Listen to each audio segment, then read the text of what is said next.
ISI తీవ్రవాదులు ఉండే detention సెల్లో ఒక కాంపౌండ్లో ఏ ఒక్క ఖైదీని లేకుండా 7 ఫీట్ల బై 12 ఫీట్లు ఉంటే అందులో 3.5 ఫీట్లు పండుకోవడానికి దిమ్మె ఉంటుంది. ఒక చిన్న బాత్రూమ్ ఉంటుంది అధ్యక్ష. 16 రోజులు డిటెన్షన్ సెల్లో ఒక మనిషిని చూడకుండా నన్ను నిర్బంధించిన ఆ కోపాన్ని దిగమింగుకొని రాష్ట్ర ప్రయోజనాల కోసం ఈరోజు పనిచేస్తున్నా అధ్యక్ష. రాత్రిపూట పడుకోవడానికి లైట్ బంద్ చేయకుండా ట్యూబ్ లైట్లు ఆన్లో పెడితే అది ఓపెన్ ఎయిర్ జైలు. ఇంతింతలో బల్లులు 7 ఫీట్లలో 3.5 ఫీట్లు దిమ్మ ఉంటే దిమ్మ మీద పడుకుంటే ఇంకొక 3.5 ఫీట్లు గ్యాప్ ఉంటుంది. లైట్లు బంద్ చేయకుండా లైట్లు ఓపెన్ పెడితే అధ్యక్ష ఇంతింతలో బల్లులు 20-30 పైన ట్యూబ్ లైట్ ముందు పురుగులు తిరుగుతుంటే అది ఓపెన్ ఎయిర్ జైలు కాబట్టి పురుగులు వస్తే పురుగులను తినడానికి బల్లులు పరిగెత్తుతుంటే ఏ ఒక్క రోజు రాత్రి కూడా పడుకోకుండా మేల్కతో కూర్చున్న అధ్యక్ష. బయట కానిస్టేబుల్ లైట్ బంద్ చేయవా పడుకుంటా అంటే లేదు సార్ పైనుంచి ఆదేశాలు ఉన్నాయి, ఆ ట్యూబ్ లైట్లు బంద్ చేస్తే మీరు పడుకుంటారు కాబట్టి ట్యూబ్ లైట్లు ఆన్లోనే పెట్టమని. ఆ ట్యూబ్ లైట్ స్విచ్ బయట ఉంటుంది అధ్యక్ష, లోపల ఉండదు. ఆ చిన్న బాత్రూమ్ చిన్నది కూర్చుంటే బయటకు కనిపించేటట్లు ఉంటుంది అధ్యక్ష. ఒకసారి నేను ఎమ్మెల్యేల హోమ్ కూడా నా దగ్గర ఉంది కదా, ఎమ్మెల్యేలను నేను తీసుకెళ్తా, మంత్రులను తీసుకెళ్తా. ఏ జైల్లో ఐఎస్ఐ తీవ్రవాదులను కరడుగట్టిన నక్సలైట్లను బంధిస్తారో పార్లమెంట్ సభ్యుని నన్ను 16 రోజులు అందులో బంధిస్తే 16 రోజులు రాత్రిపూట ఏ ఒక్క రోజు పడుకోలేదు అధ్యక్ష. పొద్దున పూట బయటకు వదిలినప్పుడు 6 గంటలకు వచ్చి ఖైదీలను బయటకు వదులుతారు కదా అధ్యక్ష. బయట ఒక చెట్టు ఉంటే 16 రోజులు పొద్దున పూట చెట్టు కింద పడుకున్న అధ్యక్ష. అయినా నేను కోపం ప్రదర్శించలే. ఇవన్నీ కూడా దేవుడు అనేటోడు ఉంటాడు, చూస్తాడు, అంతకు 4 ఇంతలు అనుభవిస్తారని నేను అనుకున్నా. సరిగ్గా నేను ప్రమాణ స్వీకారం చేసే రోజే నా మీద కక్ష సాధించిన వాళ్ళని దేవుడే చూపించి దావకంలో షరీక్ చేపించిండు అధ్యక్ష. నేను ఎవరిని ఏం అనాల్సిన పని లేదు. మొదటిసారి నన్ను జైల్లో ఎన్ని రోజులు పెట్టినరో వాళ్ళకి తెలుసు.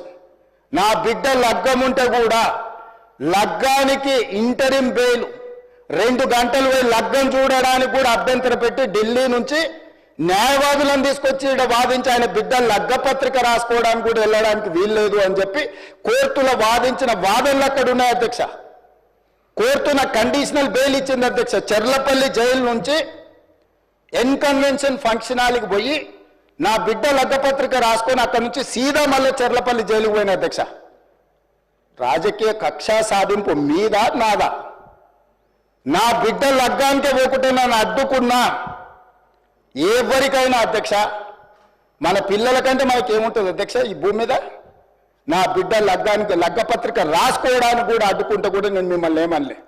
నేను పార్లమెంట్ సభ్యుడిగా ఉంటే, పార్టీ వర్కింగ్ ప్రెసిడెంట్గా ఉంటే ఎవరో జర్నలిస్టు డ్రోన్ ఎగరేసి వాళ్ళ విలాసవంతమైన బంగ్లాల వివరాలు తీసుకొచ్చి నాకు అందిస్తే వాటిని పత్రికలకు విడుదల చేసిన పాపానికి నన్ను అక్రమ కేసులు పెట్టి అదే చెర్లపల్లి జైల్లో డిటెన్షన్ సెల్లో పెట్టారు అధ్యక్ష.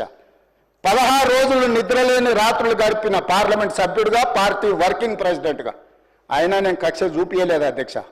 నిజంగానే నేను కక్ష చూపించదలుచుకుంటే మీ కుటుంబంలో ఒక్కరు కూడా బయట ఉండరు అధ్యక్ష. అందరు చెర్లపల్లినే. నేను ఎలా ఎన్నికల ముందు చెప్పినట్టు మీకు డబుల్ బెడ్రూమ్ ఇల్లు మీరు పేదలకు కట్టియలే, మీ గ్యారంటీ కట్టిస్తే మీ కుటుంబానికి డబుల్ బెడ్రూమ్ ఇల్లు అని చెప్పుంటే అధ్యక్ష. ఎన్నికల హామీలు అమలు చేయలేదంటుంది కదా అధ్యక్ష. ఎన్నికలప్పుడు ఈ హామీ కూడా ఇచ్చిన. ఆ కుటుంబానికి చెర్లపల్లి జైల్లో డబుల్ బెడ్రూమ్ కట్టిస్తా, కొడుకు కోడలు అల్లుడు బిడ్డ ఉంటే వేరే వేరే ఎందుకుంటారు, అందరినీ కలిసి ఒకటే దగ్గర ఉండేటట్టు కట్టిస్తాను. కానీ ఆ హామీ కూడా నేను అమలు చేయలే. ఎందుకంటే నేను విఘ్నత ప్రదర్శించాలనుకున్నా.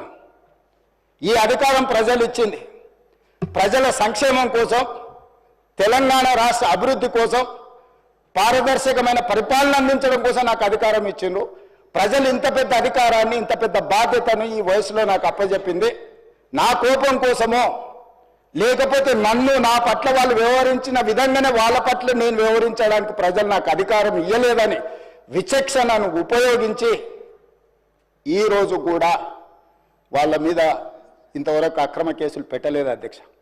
కానీ సొంత పార్టీ ఆఫీసులో కూలీ మనుషులను తెప్పించి రికార్డ్ చేయించి పచ్చి బూతులు మీరు తిట్టిస్తే కూడా చంపలు వలగొట్టేంత శక్తి ఉన్న సంవయనంతో ఊరుకున్న అధ్యక్ష. ఎవరైనా బజార్లో ఏదైనా మాట్లాడితే మాట్లాడిన దాన్ని కూడా సెన్సర్ చేస్తాం. బూతులు మాట్లాడినప్పుడు ఒక బీప్ పెడతాం అధ్యక్ష, టెలికాస్ట్ చేయొద్దని. కూలీ పైసలు ఇచ్చి కిరాయి మనుషులను పెట్టించి మీరు పచ్చి బూతులు మాట్లాడిచ్చినా నేను ఏమాత్రం కూడా కక్ష సాధింపు చర్యలకు పాల్పడలేదు అధ్యక్ష.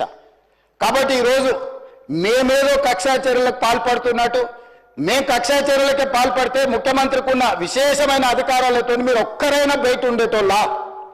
ఈరోజు తెలంగాణ సమాజం అన్నిటిని గమనిస్తుంది. ఎక్కడికి వెళ్ళానని అడుగుతుంది, ఇంకెన్ని రోజులు బయట వదిలేస్తావని తీసి లోపలే. అసలు నువ్వు లోపలేస్తావనే కదా నీకు ముఖ్యమంత్రి పదవి చేసింది, నువ్వెందుకు ఇట్లా సమయం పాటిస్తున్నావు లోపలేయమంటే కూడా నేను ఏ రోజు కూడా అటువైపు పోయలేదు అధ్యక్ష. అదేవిధంగా ధనిక రాష్ట్రం, మేము హామీలను అమలు చేసినాం. ఇక మేము సత్యహరిచంద్రుడు కూడా మమ్మల్ని చూసే నేర్చుకోవాలి, ఆయన కూడా మమ్మల్ని ఆదర్శంగా తీసుకోవాలి.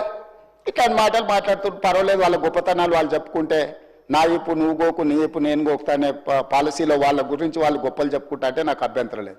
కానీ ఒకటి రెండు విషయాలు, తెలంగాణ సమాజం వ్యవసాయ కూలీలు, వ్యవసాయ రైతులు, వ్యవసాయం మీదనే ఆధారపడ్డ ప్రజలు తెలంగాణలో దాదాపుగా 70% ఉన్నారు. 2014 ఎన్నికలలో ఘనత వహించిన చంద్రశేఖరరావు గారు రైతులకు ఇచ్చిన హామీ ₹1,00,000 రుణమాఫీ చేస్తా అని అధ్యక్ష. ఎన్నికలయ్యి అధికారంలోకి వచ్చిన తర్వాత ఏకదాటిగా ₹1,00,000 మేము రుణమాఫీ చెయ్యము, 4 విడతలుగా చేస్తామన్నారు అధ్యక్ష. ప్రతి సంవత్సరం మేము 25,000 4 విడతలే చేస్తామన్నారు. వీళ్ళు మొదటి 5 సంవత్సరాలు 2014 నుంచి 2018 వరకు ఎన్నికల వరకు వీళ్ళు చేసిన రుణమాఫీ ₹16,143 కోట్ల అధ్యక్ష. ఇందులో 4 విడతలుగా వీళ్ళు రుణమాఫీ చేసినందుకు, 4 సంవత్సరాలు వాయిదాల మీద చేసినందుకు దాదాపుగా